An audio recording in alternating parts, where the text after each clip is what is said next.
అన్నవన్నట్టు నిరూపించుకుని ఆయన ఎంట్రీ ఇస్తున్నారు. 11 సీట్లతో జగన్ పరిమితమయ్యారు. ఏం చెప్తారు? అంటే ఇక్కడ గమనించాల్సింది ఏంటంటే శాసనసభ అనేటువంటిది ఒక రాజకీయ వేదిక కాదు, ఒక ప్రజావేదిక.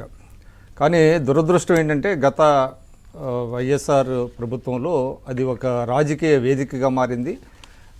పైగా ప్రతిపక్ష నాయకుడిని అవమానపరచడానికి శాసనసభ సమావేశాలు జరిగాయా అనేటువంటి ఒక అనుమానం వచ్చేటట్టుగా ఆ సభ నిర్వహణ జరిగింది.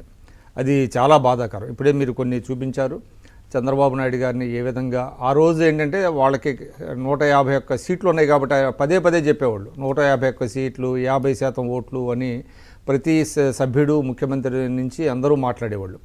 వాళ్ళకేదో లైసెన్స్ వచ్చినట్టుగా వాళ్ళు ఏదైనా మాట్లాడి they can get away, assembly వేదికగా చేయొచ్చు అనేటువంటి ఒక ఆధిపత్య ధోరణితో నియంతృత్వంతో మాట్లాడారు.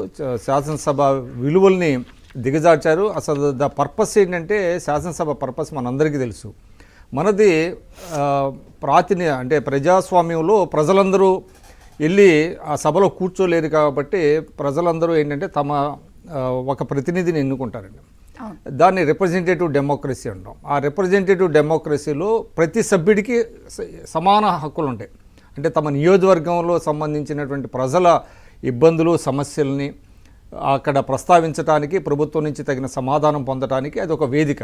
అదేవిధంగా చట్టాలు చేయడానికి, చట్టాల మీద చర్చించడానికి ఇదన్నీ పక్కన పెట్టేశారు. అసలు మొత్తం ఆ శాసనసభ యొక్క పక్కదారి పూర్తిగా పట్టించేసి కేవలం ఏంటంటే ఒక ప్రతిపక్షాన్ని అవహేళన చేయటం, ప్రత్యేకించి ముఖ్యమంత్రిగా పనిచేసినటువంటి సుదీర్ఘకాలం పనిచేసినటువంటి చంద్రబాబు నాయుడు గారిని, ఆయన వయసుని, ఆయన అనుభవాన్ని కూడా పరిగణలో తీసుకోకుండా చాలా చులకనగా చిన్న చూపు చూస్తూ మాట్లాడినటువంటి మాటలు అన్నీ మనందరం గమనించాము.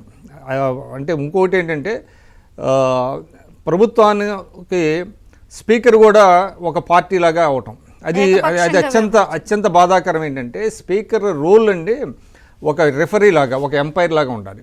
అందరికీ సమానమైనటువంటి అవకాశాలు ఇవ్వాలి. కానీ మనం చూసాం ఆ రోజు స్పీకర్గా ఉన్నటువంటి తమ్మినేని సీతారాం గారు ఏ విధంగా ప్రవర్తించారనేటువంటిది.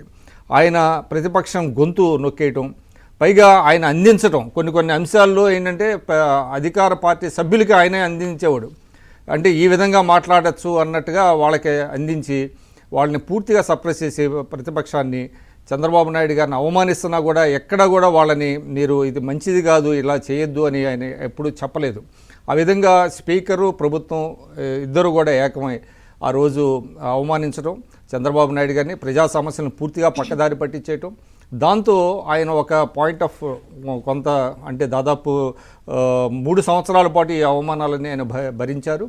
ఇక చివరకు ఒక స్టేజ్ వచ్చిన తర్వాత ఇక ఆయన భరించలేక నేను ఇది కౌరవ సభలాగా తయారైంది కాబట్టి నేను ఉండను, గౌరవ సభ అయిన తర్వాతనే నేను వస్తానని ఆయన ఆ రోజు శపథం చేసి వెళ్ళిపోవటం మనందరం చూసాం. అది కాబట్టి ఇవాళ ఏంటంటే ఏదో వాళ్ళకి 11 సీట్లు వచ్చినాయి కాబట్టి తెలుగుదేశం దానికి ఏదో బదులు తీర్చుకుంది అని మనం ఆశించాల్సిన అవసరం లేదు. వాళ్ళ ప్రజలే తీర్పు చెప్పారు, కోర్టే వాళ్ళని శిక్షించింది.